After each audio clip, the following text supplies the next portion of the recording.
Assalamualaikum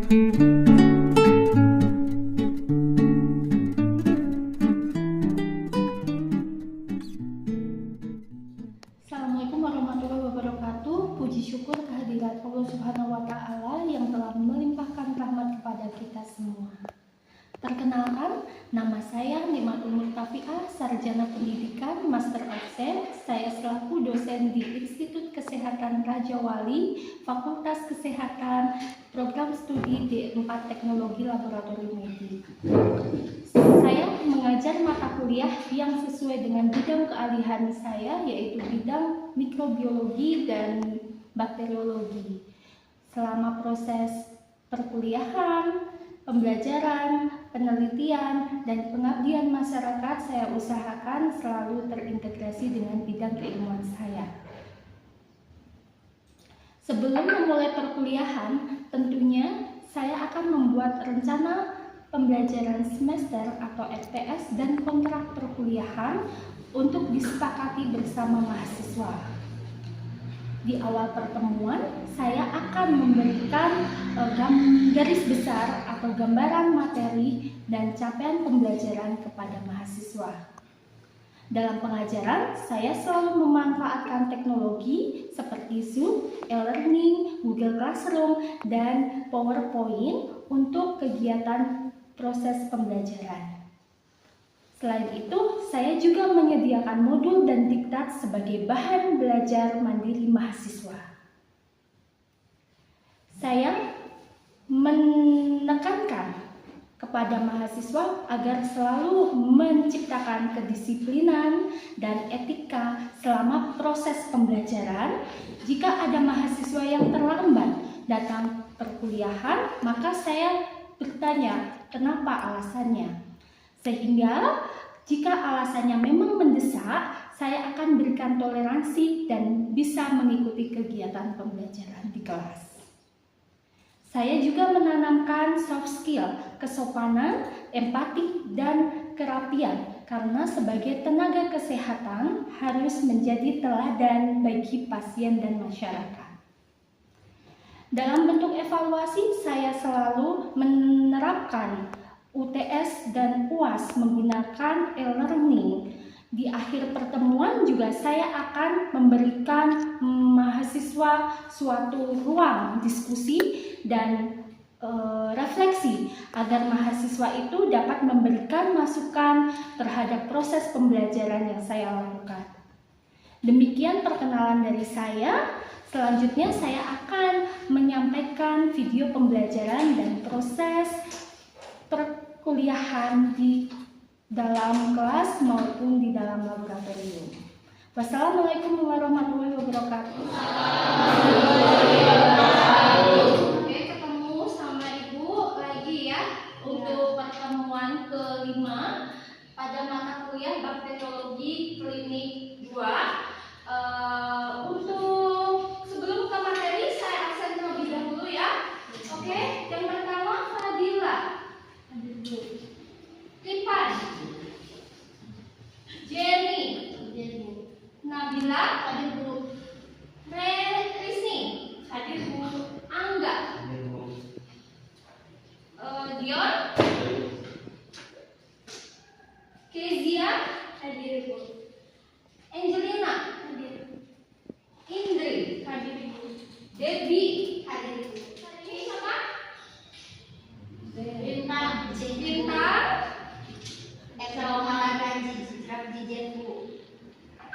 Ranzi. Oke. Selanjutnya kita ke materi ya.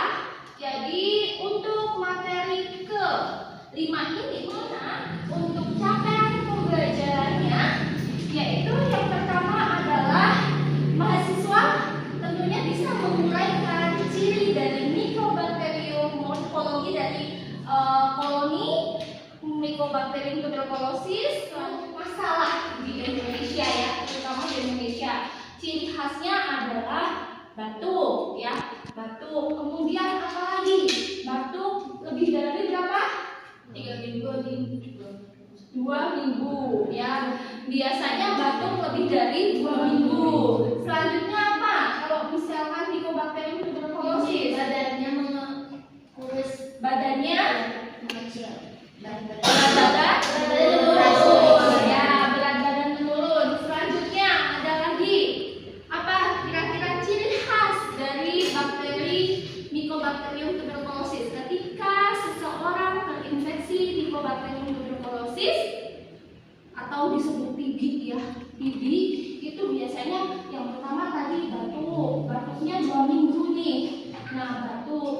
Kemudian kok lama-lama itu misalkan kita dahak warnanya putih, warnanya masih putih susu itu masih normal. Tapi kalau kuning kehijauan biasanya mengarah ke ciri-ciri. Nah, apa yang harus kita lakukan ketika berobat? Segera berobat tentunya ya. Tapi kalau kita sebagai teman itu bagaimana yang akan kita lakukan? Karena kita penularannya melalui apa sih? Droplet. Jadi kalau misalkan yang satu kosan, misalkan ada yang tinggi, ya jangan menggunakan alat makan yang sama. Actinomycetes, kemudian Mycobacteria, kemudian untuk spesiesnya itu Mycobacterium tuberculosis. Pertumbuhannya 22 sampai 33 derajat Celcius dengan panjangnya 1 sampai 4 mm dan diameter 0,2 hingga 0,8. Tidak memiliki kapsul, tidak memiliki spora, tidak dapat bergerak atau sifatnya non-motil. Jadi non-motil itu tidak bisa bergerak ya. Ini termasuk ke dalam BPA, bakteri memerlukan oksigen untuk tumbuh.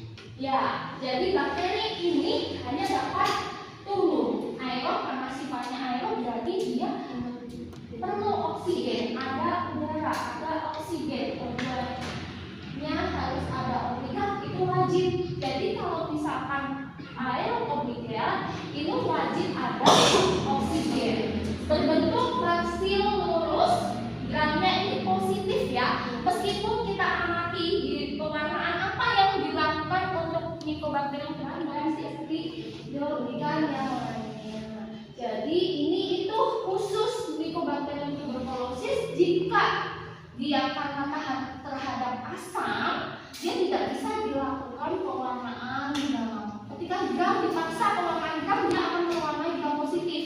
Tetapi idealnya dia pewarnaan apa? Zilnelsen ya, pewarnaan Zilnelsen. Nah, bagaimana sih seseorang itu bisa dahak ya, dahak atau droplet pasien TB positif? Karena pasien TB itu ada berbagai macam positifnya. Ada yang positif 1, ada positif 2, positif 3. Nah, itu ya, itu yang bisa menularkan ya. Kalau misalkan TB-nya negatif itu tidak akan menularkan, tapi positif. Jadi kalau dihirup sama kita yang negatif, kemudian dia akan menularkan ya, itu. Nah, ini untuk patogenitasnya tentunya yang pertama ini adalah penularan. Patogen utama adalah manusia. TBC itu patogen utamanya manusia. Bu, anak kecil apakah bisa tertular? Bisa. Dari mana anak kecil tertular? Resiko penularan adalah orang dewasa. Gak mungkin tahu-tahu anaknya, anak kecil usia 5 tahun TBC. Yang disalahin kakaknya yang usia 6 tahun misalnya. Sudah dewasa itu lebih bisa menularkan ke anak-anak. Itu.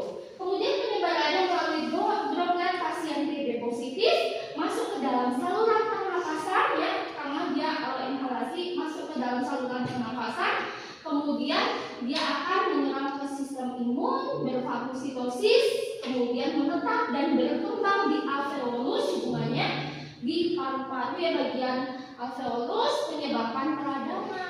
Bisa saja apa macamnya tuberkulosis selain paru? TB apa?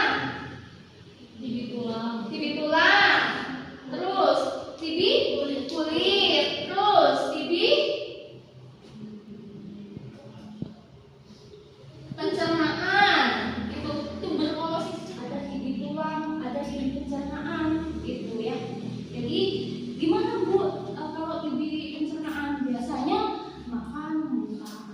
Jadi pencernaannya merasa tidak nyaman gitu ya. Ada TB tulang, ada TB pencernaan gitu ya. Jadi gimana Bu kalau TB pencernaan? Biasanya makan muntah. Jadi pencernaannya merasa tidak nyaman gitu ya. Tidak terlalu tinggi. Beda dengan infeksi virus. Ingat-ingat ya, kalau bakteri itu demamnya tidak tinggi. Demamnya paling 38 kayak gitu. Kalau infeksi virus demam bisa 4 tidak enak, batuk-batuk bisa 2 minggu sampai 3 minggu dapat disertai berdarah. Nah itu, jadi kalau dahaknya berdarah itu juga ya. Kalau misalkan kita berdahak nih, kan kalau kita berdahak itu juga kita lihat ya. Oh, ya sakit apa nih? Aku sakit apa? Nah itu. Kemudian benjolannya enggak. Nah itu TB kelenjar atau TB otak atau meningitis tuberkulosis ini ya. Itu pada selaput otak atau TB tulang ya, tulang ada tulang manggul, tulang lutut itu ada benjolan. Nah, jadi pemeriksaan fisik itu perlu kita lakukan. Kira-kira diagnosis tuberkulosis untuk menegakkan diagnosis tentunya kita lakukan pemeriksaan fisik. Apa saja yang harus kita lakukan? Biasanya dokter itu akan meminta kita suster ya, paling enggak dokter meminta suster untuk menimbang berat badan. Itu mengukur lingkar kepala kalau anak-anak. Takutnya kan ada pengecilan atau pembesaran yang enggak normalnya. Nah, ini penunjangnya ya, rolling dada atau uji tuberkulin atau anak-anak biasanya tes mantuk ya. Tes mantuk itu kayak TB untuk anak. Biasanya kalau anak, kenapa anak itu perlu tes mantuk? Itu karena dia belum bisa mengeluarkan dahak. Coba punya adik 2 tahun, coba dia berdahak, mana ngerti ya. Jadi dia itu nanti yang biasanya kan kalau kita kan mengambil darah ya, bukan menyuntikkan cairan, hanya menyuntikkan, kemudian baru 72 jam kita cek indikasinya atau apakah ada benjolan atau warna merah di area suntikan itu, baru kita cek berapa diameternya. Ini biasanya anak-anak ya. Untuk pemeriksaan dahak tentunya kita gunakan 2 ya. Untuk pemeriksaan dahak 2 waktu ya. Di mana dahak kita ambil sewaktu ya. Dahak sewaktu dan pagi hari. Coba dahak sewaktu itu menegakkan diagnosis tuberkulosis. Kita tahu bahwa diagnosis tuberkulosis itu perlu kita tegakkan supaya kita pemberian obatnya juga pasti, antibiotik yang kita berikan juga pasti, karena terapinya harus diberikan antibiotik. Nah, jadi pemeriksaan mikroskopik itu perlu kita lakukan untuk menegakkan diagnosis. Yang kedua adalah menentukan potensi penularan. Oh, ternyata dia positif berapa? Oh, tapi kalau misalkan diperiksa dahak ternyata negatif, ya dia tidak akan menularkan. Mungkin ini batuk biasa saja, bukan TBC ya. Tapi kalau positif 3, positif 2 itu resiko penularannya tinggi. Kemudian memantau hasil pengobatan. Nah, karena pemeriksaan mikroskopik dahak ini penting, sehingga kita bisa memantau hasil pengobatan. Pengobatannya misalkan pengobatan TBC itu 6 bulan. Nah, di 3 bulan akan dahak secara mikroskopik, secara pengambilannya 2 kali, sewaktu dan pagi. Kalau dulu aturan yang lama itu STS, sewaktu pagi sewaktu. Tapi sekarang sewaktu pagi. Itu ya. Tetapi tetap yang menjadi gold standarnya dalam pemeriksaan adalah pemeriksaan yang kita peroleh. Maka selanjutnya yang harus dilakukan oleh ATA apa? Menyarankan konsultasi, memvalidasi hasil, tentunya pelaporan hasil. Akhir tentunya ada perdebatan rasio biaya dan keuntungan. Itu kita menjadi tolak mutunya ya, uji laboratorium. Selanjutnya faktor yang mempengaruhi hasil tentunya petugas labnya harus kompeten. Lingkungan kerja. Ketika mengerjakan suatu sampel, lingkungan kerjanya juga harus sesuai ya. Kemudian spesimennya, karena spesimen dahak itu beraneka macam ya, beraneka ragam.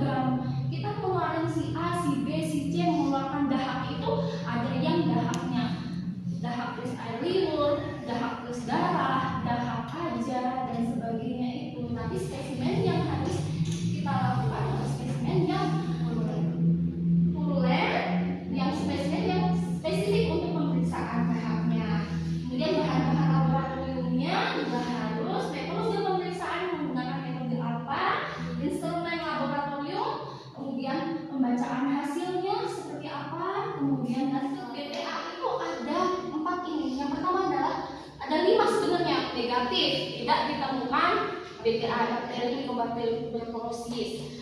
SCTI ditemukan 1 sampai 9 BTA. Jadi memang kita hitung jumlah BTA-nya per 180. Positif 1 ditemukan berapa BTA? 10 sampai 9 per berapa lapangannya? 100. Kemudian positif 2 ditemukan 1 sampai 10 BTA. 10 BTA dalam 1 lapangan. Positif 3 lebih dari 10 BTA dalam 1 lapangan. Periksa dahaknya, cari dahaknya, dahak yang mukopurulen, mukoid, dahak yang tercampur dengan darah boleh diambil asalkan jangan tercampur dengan air putih. Itu ya.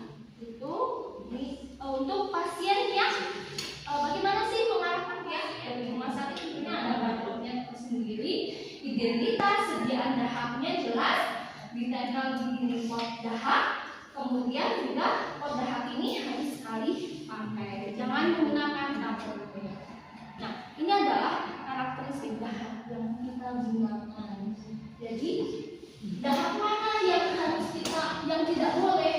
Yang tidak boleh adalah dahak yang mengandung air liur. Jadi ketika kita penuh sehingga pewarnaannya juga kita cek ya. Nah, ini dekolorisasi yang tidak baik tentunya seperti ini. Kalau ada preparat yang bagus ibu koleksi di sana, itu nanti pasti tidak ada yang seperti ini. Pasti rata gitu ya untuk sediaan. Nah, ini untuk mengukur tebal tipisnya sediaan. Yang bagus adalah ketika yang ideal itu dia tebalan tidak terlalu tebal, juga kalau terlalu tebal otomatis tidak terbaca, terlalu tipis masih bisa terbaca, maka ketebalan sediaan yang ideal ini sangat terbaca. Jadi kayak gini, kalau kita bikin hapusan BTA itu harus seperti ini, ya. Oke, ini posisi duduk ketika pengamatan juga sangat mempengaruhi, ya. Oke, mungkin itu saja dari ibu. Apakah ada yang ingin ditanyakan dari perkuliahan ini? Ada yang bertanya? Ibu, izin bertanya. Kalau misalkan pasien itu kan udah positif TB, kemudian pengobatan misalkan 3 bulan, terus nanti tuh sama ada itu dicek lagi, suka ada si bakterinya tuh kayak bukan patah, kayak rusak gitu Bu. Nanti tuh pengobatannya jadi beda lagi Bu. Kalau misalkan si bakterinya udah kayak hancur gitu loh Bu, karena kan udah pakai pengobatan kan, jadi agak-agak hancur gitu. Oke, jadi untuk pasien tuberkulosis itu biasa pengobatannya selama 6 bulan. Kalau misalkan 3 bulan dicek dan hasilnya masih terlihat ada bakteri berwarna basil merah, tetap pengobatannya tetap dilanjut, hasil masih positif meskipun patah. Masih itu basil pendek kayak gitu ya, bukan patah ya, basil pendek itu, tapi tetap pengobatan harus selama 6 bulan. Nah, yang dilakukan selama 6 bulan ini masih ada. Nah, banyak pengobatan itu yang selalu diperpanjang menjadi 8 bulan atau bahkan hampir ke 1 tahun pengobatan. Nah, itu yang biasanya yang sudah resisten, ya, bakterinya sudah resisten. Takutnya kan setelah kalian bertanya tadi sudah sesi tanya jawab ya. Sekarang kita mulai sesi diskusi. Silakan kalian sudah membentuk kelompok dengan 3 kelompok besar. Mohon dikerjakan soal diskusi ini, ya. Jadi ini ada soalnya ya, kalau dikerjakan secara berkelompok. Oke, ya, 10 menit. Jadi mohon dimaksimalkan. Nanti setelah pengerjaan silakan satu kelompok memberikan apa itu reviewnya, hasil diskusi kelompoknya ya ke depan ya. Silakan. Untuk perkuliahan coba ada yang bisa menyimpulkan dari materi.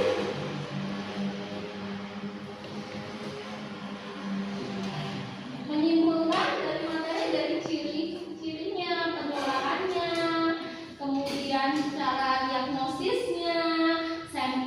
sampelnya, diagnosisnya, dan bakteri namanya apa? Ya, oke Jenny, silakan. Dari Mycobacterium tuberculosis ini, pertama penularannya itu bisa dari droplet ya, terutama penularannya itu dari orang dewasa. Kemudian untuk bakterinya itu dia batang atau basil. Kemudian nanti untuk pemeriksaannya itu menggunakan Ziehl-Neelsen. Nah, untuk mengeceknya itu ada positif 1, positif 2, kemudian positif 3. Kemudian untuk apa sih ciri-ciri dari orang yang terkena TB ini? Biasanya kalau dia tuh akan batuk selama lebih dari 2 minggu. Kemudian badannya itu akan menurun drastis karena disebabkan dia tidak nafsu makan.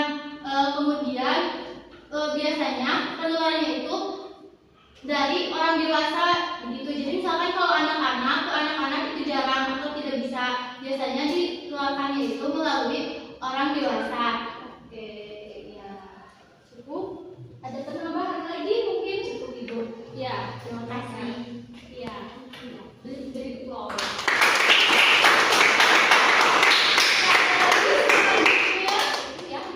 Tujuan pembelajaran kita tercapai. Hanya saja mungkin tadi kurang disebutkan adalah morfologi. Morfologinya dia adalah bersifat gram positif, non motif, Nah, jadi sebelum kita tutup, mungkin nanti saya akan memberikan tugas ya untuk pertemuan selanjutnya. Kita penugasan studi kasus ya tentang Mycobacterium tuberculosis. Jadi persiapkan nanti persiapkan jurnal yang terkini ya. Ibaratnya nanti jurnal cari di rumah ya, sebagai tugasnya itu sediakan, silakan cari jurnal internasional boleh ataupun nasional boleh tentang tuberculosis di Indonesia atau di luar Indonesia. Silakan ya. Mungkin itu saja pertemuan dari Ibu. Saya akhiri, cukup sekian. Wassalamualaikum warahmatullahi wabarakatuh. Waalaikumsalam warahmatullahi wabarakatuh. Assalamualaikum warahmatullahi wabarakatuh. Waalaikumsalam warahmatullahi wabarakatuh. Pada pertemuan ini kita akan melakukan pemeriksaan BTA dengan menggunakan metode Ziehl-Neelsen dengan tujuan pembelajaran. Dengan capaian pembelajarannya adalah mahasiswa dapat melakukan pemeriksaan BTA menggunakan metode Ziehl-Neelsen dari sampel sputum. Nah, di meja kalian sudah ada sampel. Jadi nanti silakan kalian periksa apakah sampel itu positif ataukah negatif, positif 1, positif 2, positif 3. Ya, dengan cara atau prosedurnya yang pertama adalah kita bikin akusan dahak ya, ukuran 2x3. Selanjutnya baru kita tetesin apa reagen pertama?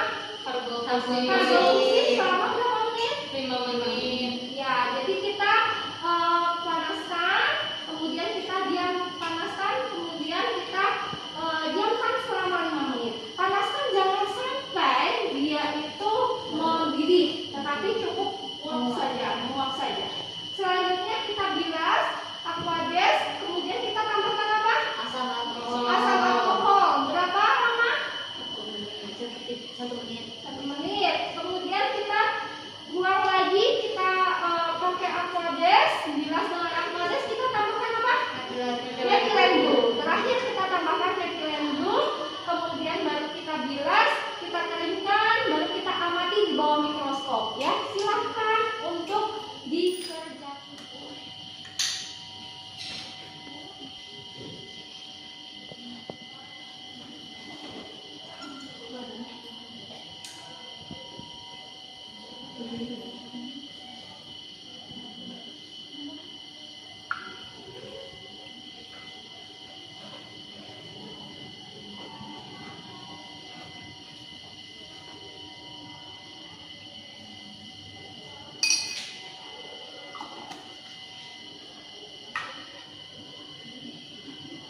teman-teman